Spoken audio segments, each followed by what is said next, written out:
Capítulo 39, donde el cautivo cuenta su vida y sucesos. En un lugar de las montañas de León, tuvo principio mi linaje, con quien fue más agradecida y liberal la naturaleza que la fortuna. Aunque en la entrechesca de aquellos pueblos todavía alcanzaba mi padre fama de rico, y verdaderamente lo fuera si así se diera maña a conservar su hacienda como se la daba en Gastalla, y la condición que tenía de ser liberal y gastador le procedió de haber sido soldado los años de su juventud,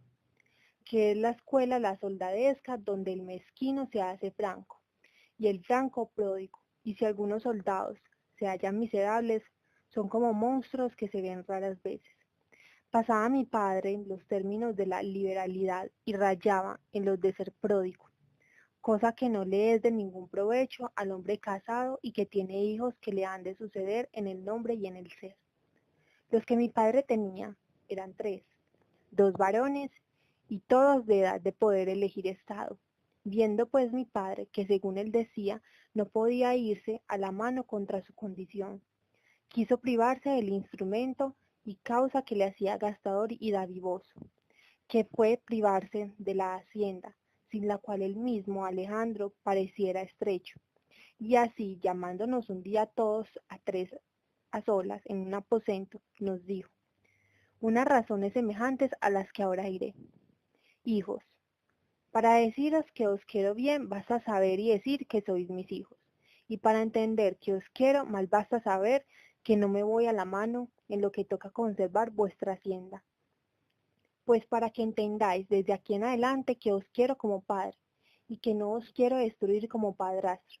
Quiero hacer una cosa con vosotros, que ha muchos días que la tengo pensada y con madura consideración dispuesta.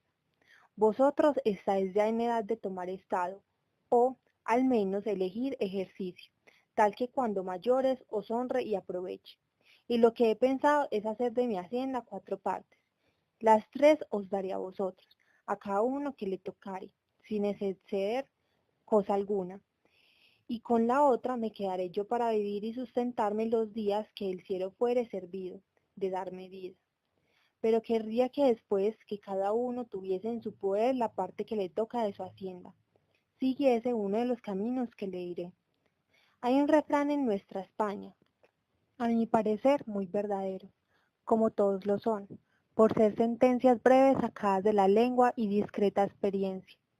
Y el que yo digo dice, iglesia o mar o casa real, como si más claramente dijera, quien quisiere valer y ser rico, siga o la iglesia o navegue, ejercitando el arte de la mercancía o entra a servir a los reyes en sus casas,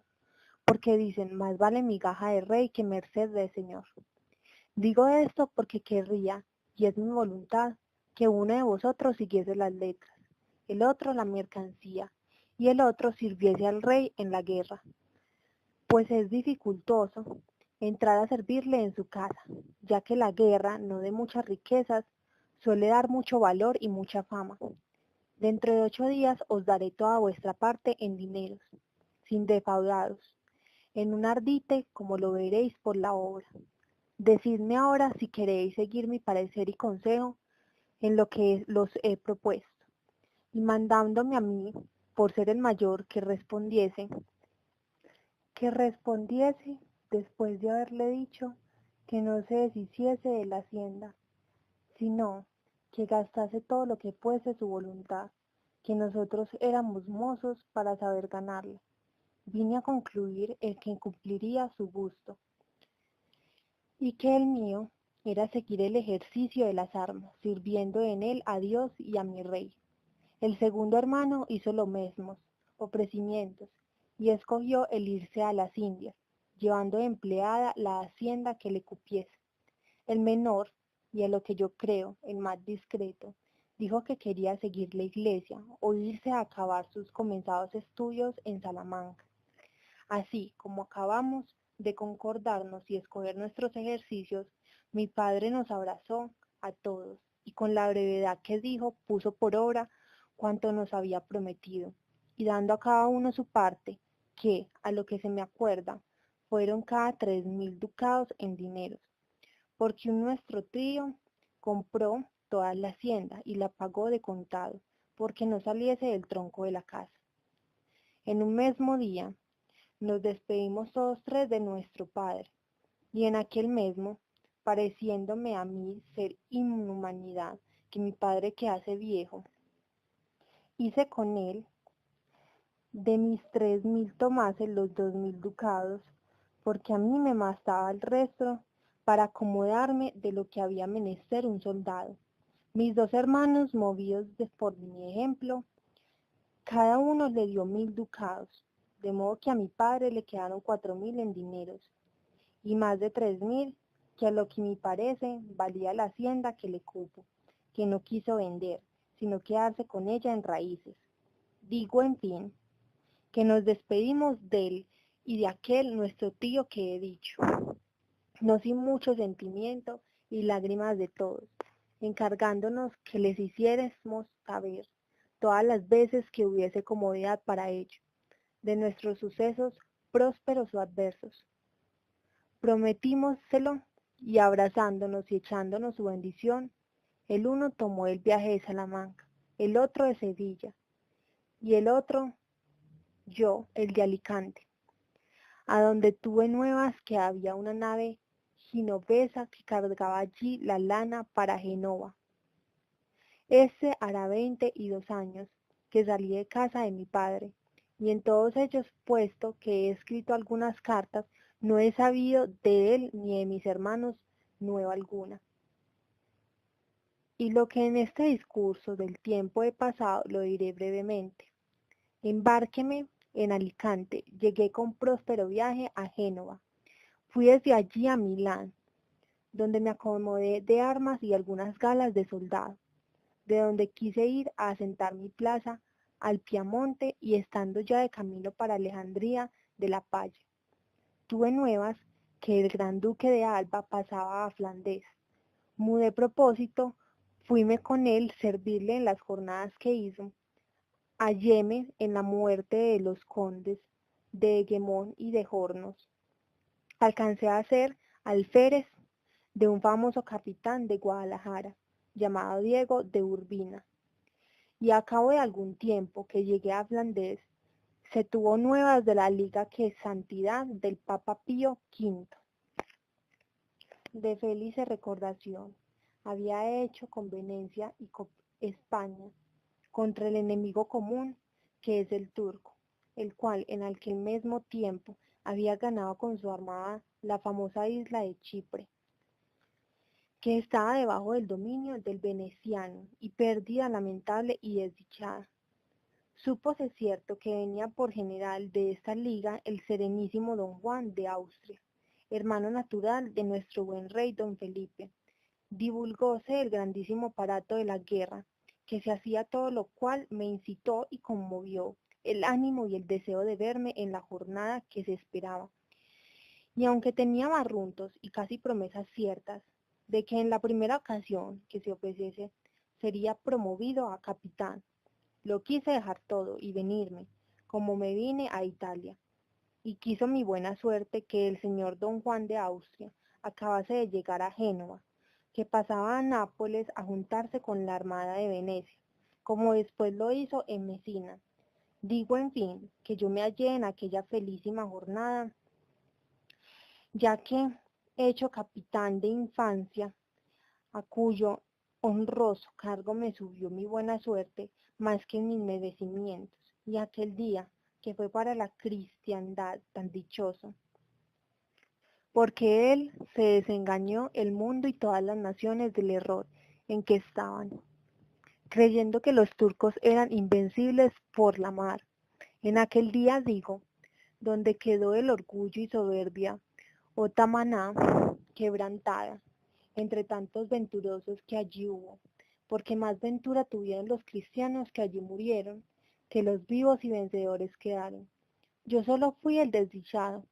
pues en cambio de que pudiera esperar, si fuera en los romanos siglos, alguna naval corona, me vi aquella noche que siguió a tan famoso día,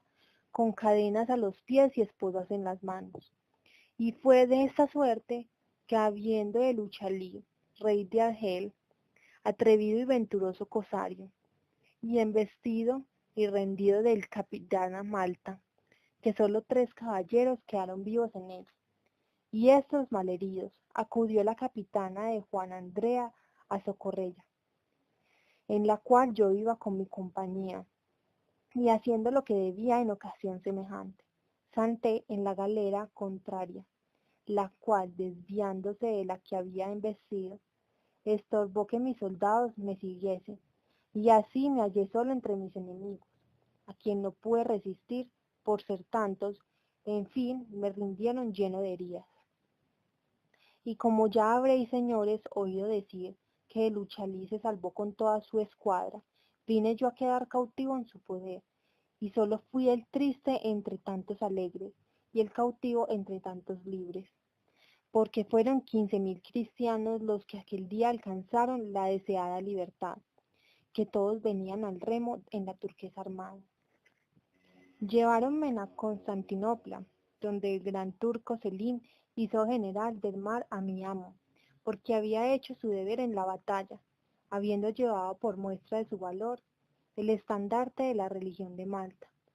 Halléme el segundo año, que fue el de 72, en Navarino, bogando en la capitana de los 3 fanales. Vi y noté la ocasión que allí se perdió de no coger en el puerto toda la armada turquesca, porque todos los leventes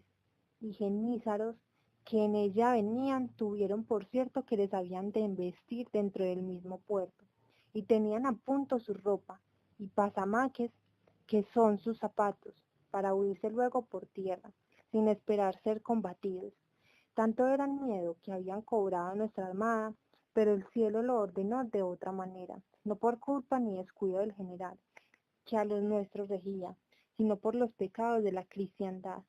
y porque quiere y permite Dios que tengamos siempre verdugos que nos castiguen. En efecto, el Uchalí se recogió a Modón, que es una isla que está junto a Navarino, y echando la gente en tierra, fortificó la boca del puerto, y estúvose quedo hasta que el señor don Juan se volvió. En este viaje se tomó la galera que se llamaba La Presa, de quien era capitán un hijo de aquel famoso cosario Barbarroja. Tomóla la capitana de Nápoles, llamada La Loba,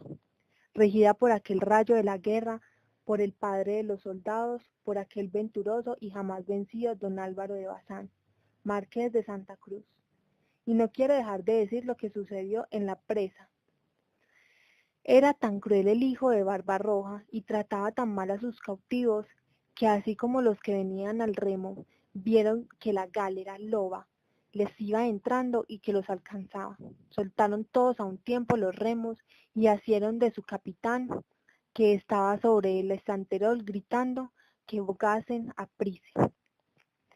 y pasándole de banco en banco, de popa a proa,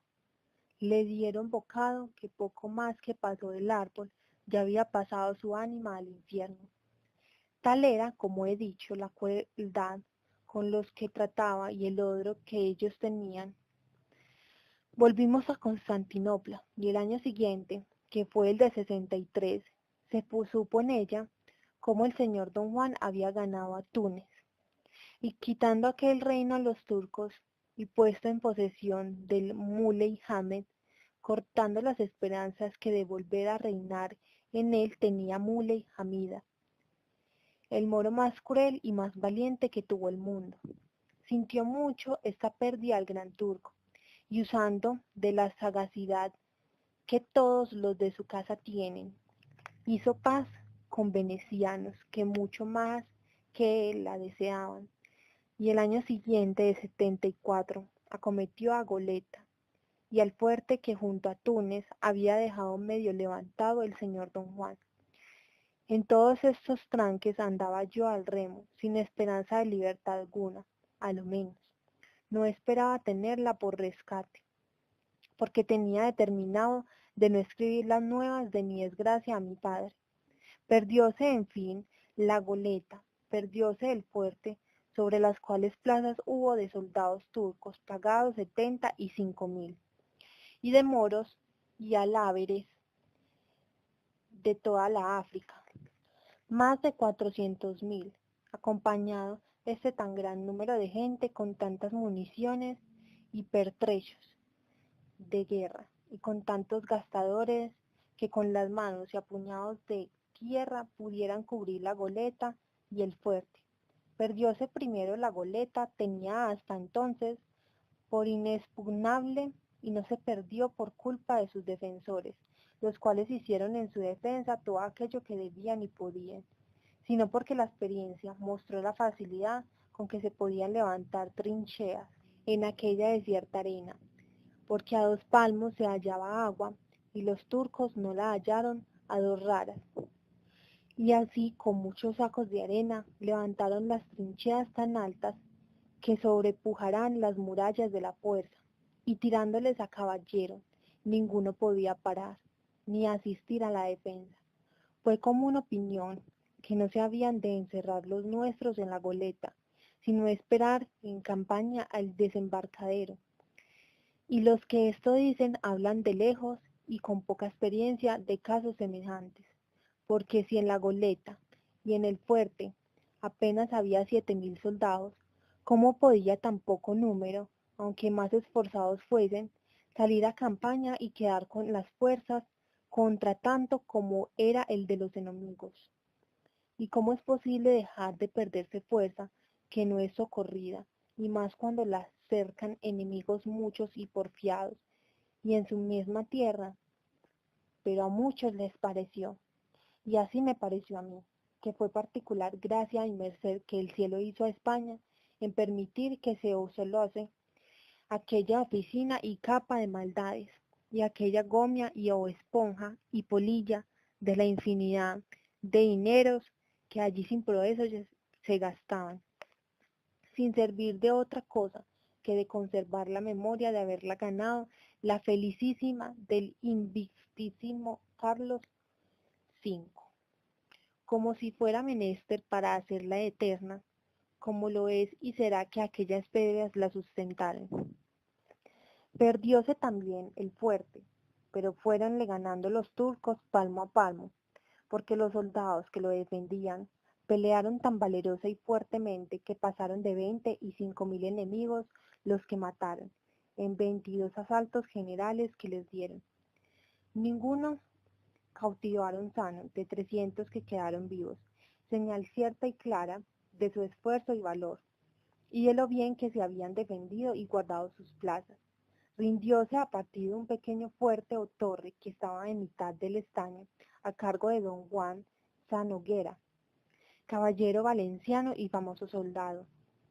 Cautivaron a don Pedro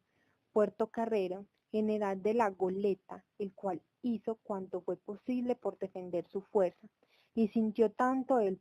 haberla perdido, que da pesar murió en el camino de Constantinopla, donde le llevaban cautivo. Cautivaron asimismo al general del fuerte, que se llamaba Gabrio Cervellón, caballero milanés, grande ingeniero y valentísimo soldado. Murieron en estas dos fuerzas muchas personas de cuenta, de las cuales fue una Pagán de Oría, caballero del hábito de San Juan, de condición generoso, como lo mostró la suma libertad que usó con su hermano, el famoso Juan de Andrea de Oria. Y lo que más hizo lastimosa su muerte fue haber muerto a manos de unos alábares que de quien se fió, viendo ya perdido el fuerte, que se ofrecieron de llevarle en hábito de moro a Tabarca, que es un portezuelo o casa que a aquellas riberas tienen los genoveses que se ejercitan en la pesquería del corral, los cuales al árabe le cortaron la cabeza y se la trujeron al general de la armada turquesa, el cual cumplió con ellos nuestro refrán castellano, que aunque la traición aplace, el traidor se aborrece. Y así se dice que mandó al general a ahorcar a los que trujeron el presente, porque no se le habían traído vivo. Entre los cristianos que en el fuerte se perdieron, fue uno llamado don Pedro de Aguilar, natural no sé de qué lugar del Andalucía, en el cual había sido alférez en el fuerte, soldado de mucha cuenta y de raro entendimiento, Especialmente tenía particular gracia en lo que llaman poesía. Dígolo porque su suerte le trujó a mi gálera y a mi banco, y a ser esclavo de mi mismo patrón. Y antes que nos partiéremos de aquel puerto, hizo este caballero 2 sonetos a maneras de epitafios, el uno a la goleta y el otro al fuerte, y en verdad que los tengo de decir, porque los sé de memoria, y creo antes que causarán gusto que pesadumbre. En el punto en el que el cautivo nombró a don Pedro de Aguilar, don Fernando miró a sus camaradas, y todos 3 se sonrieron, y cuando llegó a decir de los sonetos, dijo el uno: antes que vuestra merced pase adelante, le suplico me diga qué se hizo ese don Pedro de Aguilar que ha dicho. Lo que sé es, respondió el cautivo, que al cabo de 2 años que estuvo en Constantinopla, se huyó en traje de Arnaúte con un griego espía, y no sé si vino en libertad, puesto creo que sí, porque de allí a 1 año vi yo al griego en Constantinopla, y no le pude preguntar el suceso de aquel viaje. Pues lo fue, dijo el caballero, porque ese don Pedro es mi hermano, y está ahora en nuestro lugar, bueno y rico, casado y con 3 hijos. Gracias sean dadas a Dios, dijo el cautivo, por tantas mercedes como le hizo, porque no hay en la tierra, conforme a mi parecer, contento que se le iguale a alcanzar la libertad perdida. Y más, replicó el caballero, que yo sé los sonetos que mi hermano hizo. Dígalos pues, vuestra merced, dijo el cautivo, que lo sabrá decir mejor que yo. ¿Qué me place? Respondió el caballero, y el de la goleta decía así: